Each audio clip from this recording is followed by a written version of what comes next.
আপনারা সকলেই মেলা বা দোকান থেকে জিলাপি কিনে খেয়েছেন, কিন্তু এই রকম জিলাপি কখনো কোনোদিন আপনি খেয়েছেন বা মেলাতে কখনো দেখেছেন? কারণ দেখুন, এই জিলাপিটা সাধারণত কোনো দোকানেও পাবেন না। আর এই জিলাপিটা একদম নতুন। কিভাবে আমি বানালাম ভিডিওর মধ্যে আমি একদম পারফেক্টভাবে দেখাবো। আর এতটাই খাস্তা মুচমুচে হবে যে মুখে দিলেই মিলিয়ে যাবে। খুব সহজ একটা রেসিপি, আপনারা দেখলেই খুব সহজে বানিয়ে নিতে পারবেন। আজ আমি আপনাদেরকে এমন একটা নতুন ধরনের মিষ্টির রেসিপি দেখাবো, যেটা দেখলে আপনি ভাবতেই পারবেন না যে এইভাবেও কিন্তু এই রকম জিলাপি বানানো যায়। খুবই কম সময়ে অল্প উপকরণের মাধ্যমে কিভাবে এটা বানানো হয়, আর এটা বানানোর পর আপনি স্টোর করেও অনেক দিন পর্যন্ত রাখতে পারবেন। তাহলে চলুন শুরু করি আজকের এই রেসিপি।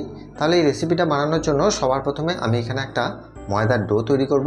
তার জন্য আমি এখানে একটা মিক্সিং বোল নিয়ে নিলাম। এই মেজারিং কাপে করে আমি এখানে 2 কাপের মতো ময়দা দিচ্ছি, মানে এখানে 250 গ্রামের মতো ময়দা নিচ্ছি। আর 2 কাপ ময়দার জন্য আমি এখানে অল্প করে একটু লবণ দিয়ে দিচ্ছি। আচ্ছা, এবারে দেখুন, এখানে ময়ানের জন্য আমি ব্যবহার করছি সাদা তেল। আপনারা চাইলে এখানে গাওয়া ঘিটাও কিন্তু ব্যবহার করতে পারেন। তো এখানে সাধারণত 250 গ্রাম ময়দার জন্য 4 টেবিল চামচের মতো আমি সাদা তেলটা দিয়ে দিলাম।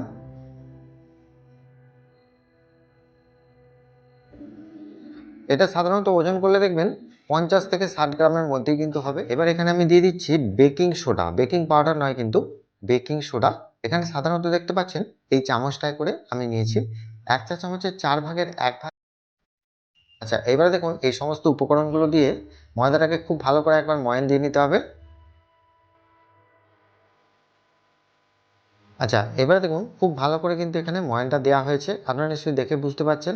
এবার দেখুন এখানে ময়দাটা মেখে নেওয়ার জন্য আমি এখানে 1 কাপের মতো জল নিয়েছি। নর্মাল জল নিলেই হবে, গরম জল করার কোনো দরকার নেই। এবার এই 1 কাপ জল থেকে কতটা জল দিয়ে আমি মাখছি আর কতটা জল বেঁচে যাচ্ছে সেটাও দেখিয়ে দেবো।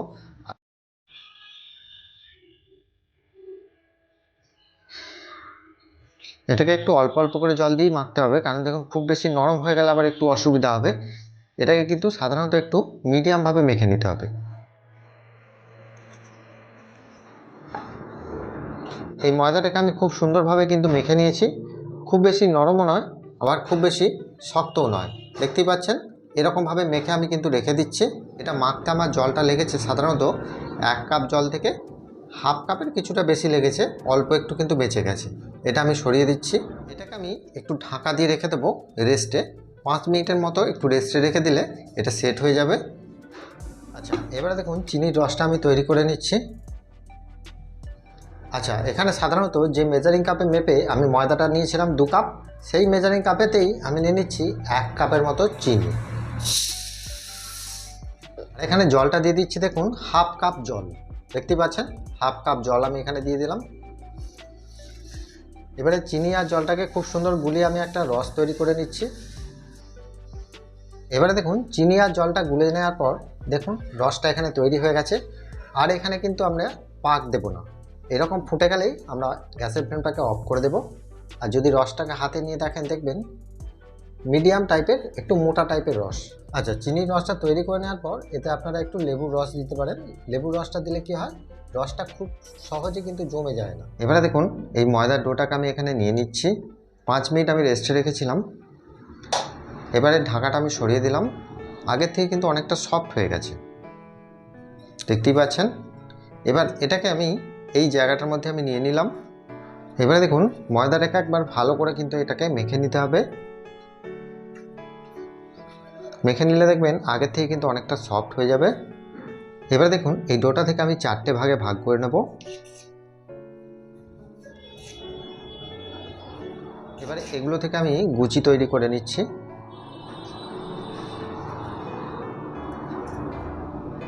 সাধারণত আমি একটু মিডিয়াম সাইজের করে নিচ্ছি, আপনারা চাইলে এর থেকে বড়ও করে নিতে পারেন। এবারে দেখুন এগুলো আমার সব কিন্তু গুচি তৈরি করা হয়ে গেছে। এবার এগুলোকে আমি জিলাপির যে ডিজাইনটা হয় সেটা তৈরি করে আপনাদেরকে দেখিয়ে দিচ্ছি। এবার দেখুন এখান থেকে একটা লেচি এইভাবে তুলতে হবে, দিয়ে ভালো করে এটাকে একবার পাকিয়ে নিতে হবে। এভাবে পাকিয়ে নেওয়ার পর এটাকে আমি লম্বা করে রোল করে নেব।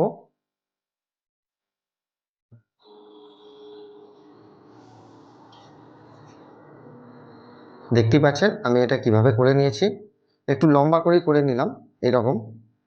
আচ্ছা, এবারে দেখুন এই যে রোলের ওপরের দিকটায় আমি একটু জল মাখিয়ে দিচ্ছি। জলটা মাখিয়ে দিলে দেখবেন খুব সুন্দরভাবে এটা টিচ হয়ে যাবে। এটাকে কিন্তু এই যে ওপরের দিকটা জল আছে, এই জলের ওপরের দিকে আমি কিন্তু এটাকে গুটিয়ে একটা জিলাপির আকারে শেপ তৈরি করে নিচ্ছি।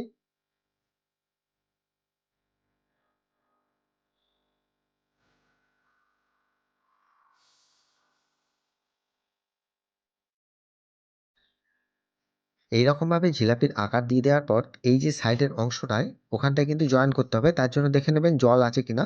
যদি না জল থাকে একটু জল মাখিয়ে দিলেই হয়ে যাবে। দিয়ে দেখুন এর যে সাইডের অংশ থেকে দুটো জায়গাকে একসাথে করে নিয়ে খিমচে মোটামুটি একটা ভালো রকম টিচটা করে দেবেন। ভালো টিচ না হলে কিন্তু এটা খুলে যায়। সেজন্য একটু ভালো করে টিচ করে দিলে আর কোনো সমস্যা হবে না।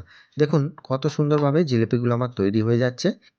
এইবারে দেখুন আমার সব জিলাপিগুলো কিন্তু এখানে পারফেক্টভাবে তৈরি করা হয়ে গেছে। এবার এগুলোকে আমি ভেজে নেব। তো দেখুন এখানে তেলের টেম্পারেচারটা কীরকম থাকবে একটা ছেড়ে দিয়ে শুধু দেখে নিতে হবে জাস্ট। আপনারা নিশ্চয়ই দেখতে পাচ্ছেন যে একটা কি দুটো ছেড়ে দেওয়ার পর দেখতে পাচ্ছেন যে তেল থেকে একটা খুব সুন্দর পিলপিল করে উঠছে। তার মানে এখানে মিডিয়াম গরম তেলটা আছে। এই সময় কিন্তু গ্যাসের ফ্লেমটাকে মিডিয়ামে রাখবেন, রেখে আস্তে আস্তে আমি সবগুলোই ছেড়ে দিচ্ছি। দেখতেই পাচ্ছেন গ্যাসের ফ্লেমটা এখানে মিডিয়ামে রেখেছি। আস্তে আস্তে কিন্তু এগুলো ওপর দিকে ভাসতে শুরু করছে। এই পর্যায়ে কিন্তু এখন একদমই নাড়ানাড়ি করবেন না, তাহলে কিন্তু এগুলো খুলে যেতে পারে। এগুলো অটোমেটিক ওপর দিকেই ভেসে উঠুক, তারপরে না। দেখতেই পাচ্ছেন এগুলো খুব সুন্দরভাবে কিন্তু ভেসে উঠেছে। দেখুন ভেসে ওঠার পর এইভাবে কিন্তু একটু উল্টে দিতে হবে। দেখতেই পাচ্ছেন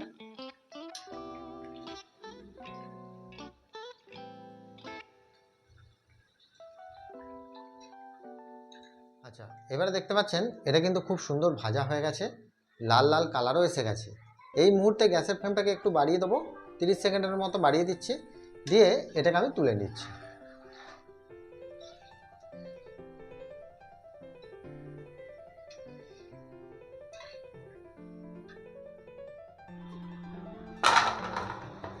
আচ্ছা, এখানে একটা কথা বলে দিই, এগুলো ভেজে নেওয়ার পর আপনারা কিন্তু খুব গরম অবস্থায় রসটা দেবেন না।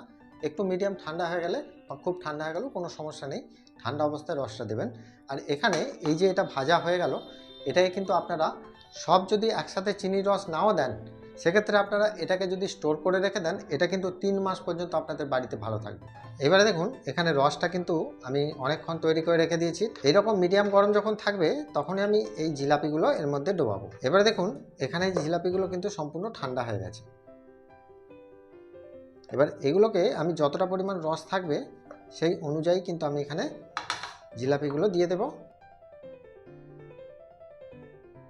রসে দেবার পর এরকম একটু উল্টে দেবেন।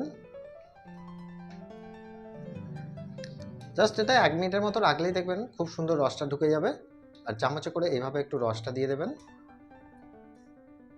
একটু টাইম দিতে হবে রসটা এর মধ্যে সম্পূর্ণ ঢুকে যাওয়ার জন্য। সাধারণত 1 থেকে 1.5 মিনিট রাখলেই হবে। আচ্ছা, এবারে দেখুন এখান থেকে টিপে দেখতেও পারেন যে রসটা ঢুকেছে কিনা। হালকা করে যদি এরকম প্রেস করেন দেখবেন হালকা একটু রসটা বেরিয়ে বেরিয়ে আসছে, তখনই বুঝতে পারবেন যে রসটা কিন্তু একদম পারফেক্ট ঢুকে গেছে। যদি মনে হয় খুব শক্ত লাগছে, তাহলে রসের মধ্যে একটু বেশিক্ষণ ভিজিয়ে রাখবেন, তাহলেই কিন্তু হয়ে যাবে।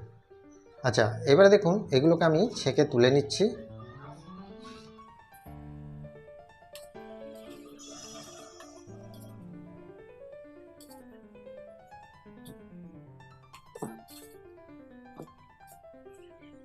আচ্ছা, একই রকমভাবে আমি সবগুলো কিন্তু রসে দিয়ে দেব।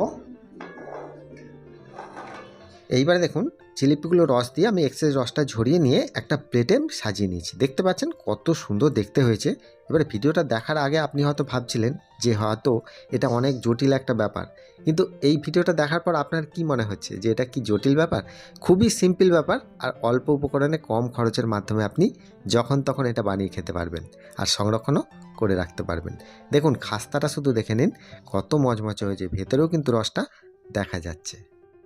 আজকের এই রেসিপিটা আপনাদের কেমন লাগলো সেটা আমাকে প্রত্যেকবারের মতো কমেন্ট করে জানাবেন। আর ভিডিওটা দেখার পর একটা লাইক করবেন আর বন্ধুদের মাঝে অবশ্যই শেয়ার করবেন। আর যদি আপনারা ইউটিউব থেকে দেখেন তাহলে একটা সাবস্ক্রাইব করে রাখবেন, যদি ফেসবুক থেকে দেখেন তাহলে একটা ফলো করে রাখবেন।